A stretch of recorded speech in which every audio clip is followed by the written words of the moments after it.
There's an uncomfortable truth that most of us have experienced at some point. Sometimes, the people who look down on you never raise their voice at you. They still smile, stay polite, and talk to you normally, but in every small action, they're sending one very clear message: I don't respect you. And what's the most dangerous part? A lot of people realize it too late, after their self-respect has already been worn down little by little. In this video, we're going to go through 7 of the clearest signs that someone is quietly looking down on you, and more importantly, how a Stoic keeps their sense of worth without getting angry, without begging, and without having to prove themselves to anyone. Stay until the end, because the last sign is the one that destroys the most relationships, yet gets overlooked the most. I think this is one of the most painful lessons of adulthood. Not everyone who treats you well truly respects you. Not every act of kindness comes from genuine care, and not every silence means peace. Some forms of disrespect are incredibly subtle. They're not loud, they're not dramatic. They slip into conversations, into waiting, into broken promises, into half-hearted looks. And if you're not alert enough, you'll start doubting yourself. You'll ask yourself, am I just being too sensitive? Am I overthinking this? Or am I actually being looked down on? Stoic philosophy doesn't teach us to become cold. It teaches us to face the truth, to see people clearly, to see ourselves clearly, and to stop placing our worth in other people's hands. As Marcus Aurelius once reminded us, you have power over your mind, not outside events. Realize this, and you will find strength. Marcus Aurelius. You can't control how other people judge you, but you can always control whether you accept or reject the way they treat you. Now, let's begin with the first sign. They constantly interrupt you like what you're saying isn't worth hearing. Some people don't need to insult you, they just have to keep cutting you off while you're talking, and the disrespect already shows. You're sharing an important thought, they jump in. You've barely said a few sentences, they already change the subject. You're explaining something seriously, they click their tongue, give a light laugh, and say something like, yeah, I get it. Sound familiar? At first glance, interrupting can look like a communication habit, but if it keeps happening over and over again, especially if it only happens with you, then it's not accidental anymore. It's a quiet message. What you're saying isn't important enough for me to fully listen to. And honestly, being interrupted again and again is exhausting. It makes you shrink yourself, talk shorter, talk less, and eventually stop talking altogether. A Stoic person won't react by trying to talk louder than the other person. They observe, they take note, they understand that respect always shows very clearly in the way someone listens. So what's the practical lesson here? Next time someone cuts you off, don't brush it off with a nervous smile right away. Pause for a second, look them in the eye and calmly say, I wasn't finished talking, or let me finish this thought first. Short, not bitter, not asking for permission, just simply re-establishing the boundary. It sounds small, but it's actually incredibly powerful. Because when you reclaim your right to finish your sentence, you're reclaiming your right to take up space. And remember, someone who truly respects you won't make you fight for attention like it's a battle. 2. They only reach out when they need something. This is a very common sign, and a very painful one. Some people turn you into a walking convenience station. When they need advice, they text you. When they need help, they call you. When they need a connection, need to borrow something, need a favor, you're the first person that comes to mind. But when you need something, silence. When you're tired, no one asks. When you're going through something painful, they disappear. The problem isn't helping people. There's nothing wrong with helping others. What's wrong is when the relationship only flows in one direction, and you still keep calling it love, friendship, or closeness. Someone who quietly looks down on you often doesn't see you as a whole human being. They see you as a function, a convenient tool, someone who's always there, someone who's easy to ask, someone who won't say no. And this is where a lot of people lose their dignity without even realizing it. They think they're being kind, but really they're allowing other people to take advantage of their kindness. Seneca once said, "He who is brave is free." Seneca. Courage isn't just about doing something huge. Sometimes courage is being willing to say no to people who only remember you when they need something. Here's a very practical way to apply that. Start paying attention to the pattern of contact. Does this person check on you when they don't need help? Do they care about your feelings? Do they ever choose to give something back? Time, attention, presence? If the answer is always no, then maybe you're not important to them. You're just convenient. And honestly, you were not born to be the place people stop by whenever life leaves them missing something. 3. They mock you under the cover of, "I'm just joking." This is an especially toxic kind of disrespect because it leaves the victim both hurt and feeling like they have no right to be hurt. They make fun of your looks. They take jabs at your ability. They throw shade at your past in front of other people. And the moment you go quiet or show that it bothers you, they immediately say, "Oh, come on, I was just joking. You're so sensitive. You're upset over that?" No, that's not a joke. That's an insult wrapped in laughter so they can get away with it more easily. Someone who respects you knows the line between humor and humiliation. Someone who looks down on you loves testing that line, just to see how much you'll tolerate. This is a very common psychological game. They attack you, but do it in a way that makes you look like the problem if you react. Sounds exhausting, doesn't it? Because it really is. A Stoic person doesn't need to argue too much. They just need enough clarity to call the situation what it is. You can say, "I don't find that funny," or, "If that's a joke, then that kind of joke doesn't work for me." Extremely calm. No long explanation needed. No forcing a laugh just to keep the peace. Epictetus had a very direct line. If anyone tells you that a certain person speaks ill of you, do not make excuses about what is said of you, but answer, "He was ignorant of my other faults, else he would not have mentioned these alone." Epictetus. The spirit of that quote is not about putting yourself down. It's about not letting other people's words control your inner peace. You don't need to get angry at someone who mocks you, but you do need to see them clearly, really clearly, because repeated disrespect, if you keep calling it just joking, will eventually become a standard of treatment, and you deserve better than that. 4. They constantly break promises to you, but still expect you to be understanding. One of the clearest signs of respect is consistency. Someone who respects you treats your time like it has value. They don't make careless promises. They don't turn their word into something disposable. But someone who quietly looks down on you is different. They make plans and cancel at the last minute. They say they'll call back, then disappear. They say they'll do something, but never do. And every single time, there's a reason that sounds pretty reasonable. Busy, tired, forgot, something came up, next time. Once or twice is understandable. Everyone slips up sometimes.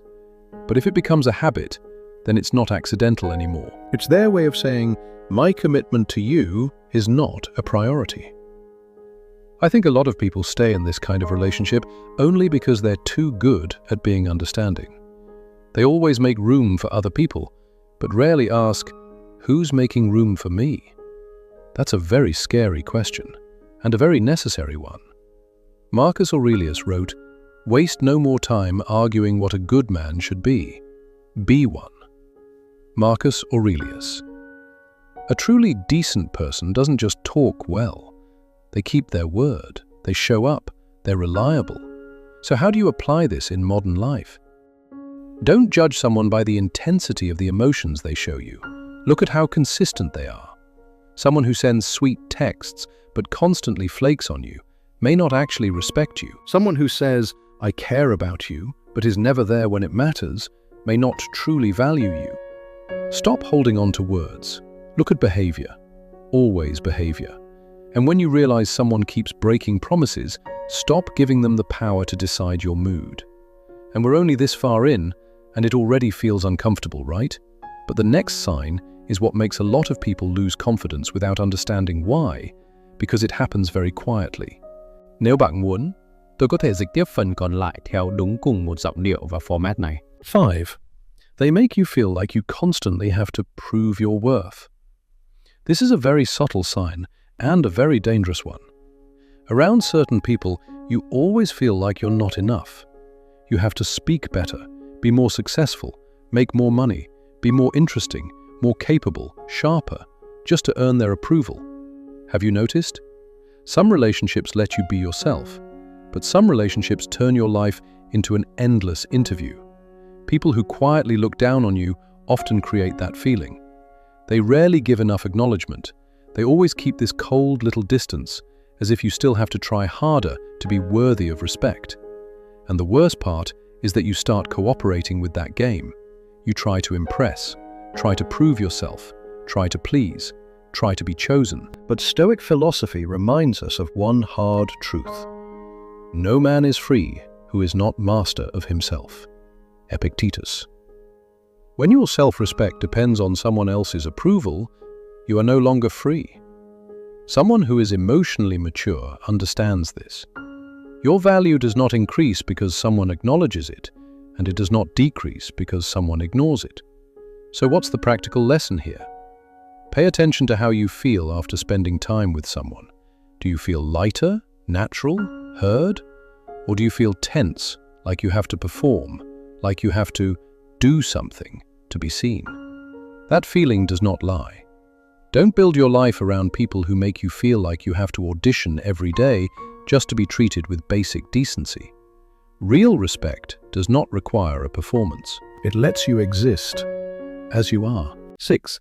They ignore your boundaries, then act like it's your fault. Listen, without boundaries, there is no self-respect. Someone who respects you may not like your boundaries, but they will still respect them. Someone who looks down on you will try to cross them, push them aside, and make you feel guilty for having them in the first place. Here's a very everyday example. You say you don't want to reply to work messages after 10 p.m. They still text you, then call you cold for not responding. You say you don't like being joked about over a personal issue. They keep bringing it up, then say you're too difficult. You say you need time alone. They act like you're being selfish. This part is extremely important. When someone constantly treats your boundaries like an inconvenience, what they really don't respect is you. They only respect the version of you that is convenient for them. That hurts, but it's true. Seneca carried a powerful spirit we should remember. Don't let your soul be dragged around by outside things. If you want to live with a stoic spirit in modern life, you have to learn to say very simple sentences like, "I'm not comfortable with that. I can't do that. No." That's it. You do not need to write an essay to justify your boundaries. You do not need to feel guilty just because you are protecting yourself. Remember this. The right people will adjust in order to respect you. The wrong people will make you feel guilty for daring to respect yourself. And honestly, their reaction to your boundaries will tell you very clearly who they are. This last sign may not be loud or dramatic, but it is the one that makes people's hearts go cold the fastest. If you've ever felt invisible in a relationship, listen very carefully. 7. They make you feel like you're always easy to replace. There is a kind of disrespect that does not come from cruel words. It comes from the feeling that you are just whoever. You text them, and they reply half-heartedly.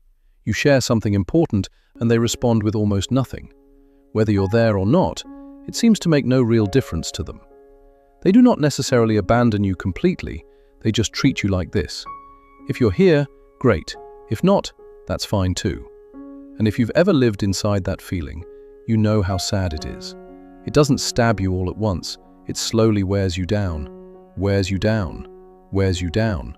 You start trying harder just to be noticed, texting first more often, giving more, waiting more, and eventually, you burn out. A Stoic would remind themselves that dignity cannot be built by chasing someone who does not see your value. Marcus Aurelius once wrote, "The soul becomes dyed with the color of its thoughts." Marcus Aurelius. If every day you live with the feeling that you are not important enough, not memorable enough, not enough to be prioritized, your mind will gradually take on the color of that worthlessness. So what is the practical lesson here? Don't just ask, do I care about this person? Also ask, when I'm around them, do I lose my peace and my self-respect? That question matters a lot, because sometimes what you call love, care, or attachment is really just the habit of chasing someone who never truly valued you. And at some point, maturity means you stop asking for a place in someone else's life and go back to building your place within your own inner world. So, what are those 7 signs? 1. They constantly interrupt you. 2. They only come to you when they need something. 3. They mock you and call it a joke. 4. They break promises as if your time does not matter. 5. They make you feel like you constantly have to prove your worth. 6. They ignore your boundaries. And 7. They make you feel easy to replace. If 1 or 2 of these signs show up once in a while, it could just be carelessness, immaturity, or poor communication skills. But if they keep happening, if you always feel smaller after every interaction, then maybe the problem is not that you're overthinking. Maybe you're seeing the truth. And here is what I want to say very clearly. Recognizing that you are being looked down on is not about feeding resentment. It is about stopping the betrayal of yourself. Stoicism does not teach you to hate other people. It teaches you not to hand your soul over to people who do not know how to value it. You do not need revenge. You do not need to put anyone in their place. You do not need to prove that they were wrong about you. The strongest thing you can do, sometimes, is simply step back. Explain less. Chase less. Try less to be understood by people who never truly wanted to understand you. Because respect cannot be begged for. It cannot be forced out of someone. It cannot be built by sacrificing your self-respect in exchange for scraps of attention. It either exists or it doesn't. And when it doesn't, the most mature thing is not to hold on, but to look at it directly, accept it, and keep moving with calm. Maybe right now, a few faces are coming to mind. A friend, a co-worker, a family member, or even a relationship you've tried to save for far too long. So ask yourself just one question. Am I truly being valued, or am I only being kept around because I'm easy to tolerate? And one more question, maybe an even more important one. Since when did I start accepting things that hurt me, just so I would not lose someone? Sometimes, the moment you stop asking other people to respect you is the exact moment you begin truly respecting yourself. If this video spoke to you, leave a dot in the comments, even just a single dot. Sometimes that's how we say to each other, I know that feeling. And if you want more content on Stoic philosophy, self-respect, calmness, and how to stay grounded in a world that is far too noisy, subscribe to the channel, because some lessons do not make life easier right away, but they do make you stronger, clearer, and harder to break. As for the people who quietly look down on you, maybe the scariest part is not how little they think of you, but whether you will keep thinking less of yourself, just because of the way they look at you. And sometimes, everything begins to change the moment you decide, I will not spend one more day living in a place where my worth always has to be proven.